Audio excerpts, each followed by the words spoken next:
guys, magpainit. Gusto niya yung init na food. Okay?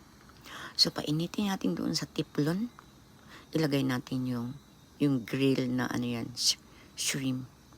So, init lang yan. Sa init. Painit lang good na siya.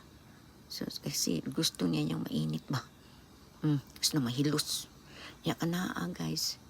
Kanaa mo na iyahang apretada. Lagyan natin siya. Yan ba yan? Alam mo ba yan? Ano yan? Is red cabbage. Raw yan ha. Raw. Pinapiinit ko lang yan. Raw. Tapos may kat-kat na maliit na tomato. Oh, diba? Tapos may ano dyan. May sauce yan siya. May ano pa. Basta mga sriracha. Gusto niyang spicy. So, nasa tabi yan. So, yun na yun. Okay na siya. So, okay na. Ipakain na natin, guys. Oh, init na yan. Init na yan. It's ready yun, ano ya, cabbage na.